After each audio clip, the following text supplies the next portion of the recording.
Today we're debating a gun control bill that's actually 6 gun control bills in one. And why are there 6? Because none of them work.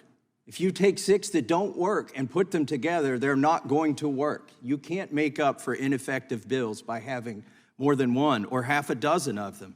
Each and every one of these gun control bills in this single title is unserious and unconstitutional and suffers from the problem, the inherent problem that almost all gun control suffers from, and that is criminals do not obey the law. They do not follow the law. Who here today thinks that criminals are gonna read the Safe Storage Act and you know, some gang member is gonna say, oh, I better lock this gun up or else they'll come and take it? Who here today thinks that a 19-year-old criminal is gonna obey the restriction on age for having a gun? Nobody here believes this. These are unserious. But they're worse than that. They're going to compromise the rights and the safety of individual citizens, law-abiding citizens. Let me tell you the story of Nikki Gosser, who's testified here in Congress, and she worked for me in my congressional office. Nikki watched her husband get murdered in front of her viciously in a gun-free zone, while her licensed firearm was in her car outside of the restaurant. That haunts her today. Ben and her had just recently been married, and they just wanted to be in this restaurant, and they followed the law, and he was murdered by her stalker in front of her. Now, she went on to get the laws changed in Tennessee to get rid of that gun-free zone. But that's one example, just one example of how all the rest of these are going to fail. The criminals do not follow the law. And the biggest thing we could do that nobody on the other side of the aisle is talking about today is to quit advertising our schools as soft zones, soft targets for defenseless teachers, defenseless staff, and students who aren't being defended. Congress itself in 1990 passed the Gun-Free School Zone Act. It's done more, it's cost more lives than it has saved.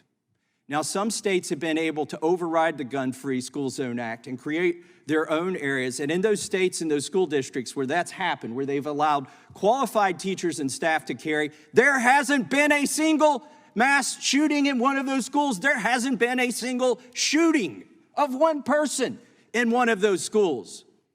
The biggest thing we could do here today is to repeal the 1990 Gun-Free School Zone Act so that the default condition in this country is not to advertise every student as a target.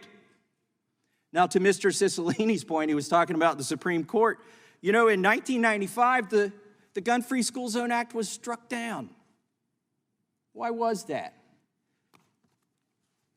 Because this document does not contain the authority to implement a Gun-Free School Zone Act. So what did Congress do? They resuscitated this unconstitutional bill by putting in a provision that says, well, as long as the gun is involved in interstate commerce, well, then we have the authority. Well, I wonder if that's the case with all 6 of these useless bills in here today, because only 2 of the bills say that. It's actually 2 of the bills say it only applies to firearms involved in interstate commerce. Does that mean the other 4 are unconstitutional? Or it actually means all 6 are unconstitutional, and they're trying to save 2 of them with the provision that killed the Gun-Free School Zone Act in 1995. By the way, they overturned Mr. Lopez's conviction, and he went on to serve in the Marines, the one who was convicted of violating the Gun-Free School Zone Act. But Congress came back and resuscitated it, and unconstitutionally so, but there is a conflict between these 6 bills. Some of them recognize the constitutional flaw, and some of them don't. And I want to close with this. Some of my colleagues have said that the assault weapons ban from 1994 to 2004 reduced mass public shootings by 40%. They make up a number a lot of times, but I'll take whatever number they use. Do they know that sales of AR-15 style weapons went up from 1994 to 2004, because it was just a cosmetic ban? So if the assault weapons ban had any effect, how did it have an effect? The ownership and sales and transfer of AR-15 style weapons went up during that period. So I would just close by saying, you can't make a good law by putting 6 bad laws together. It's not going to work. It will infringe on our constitutional rights, and the Democrats don't seem to care. I yield back.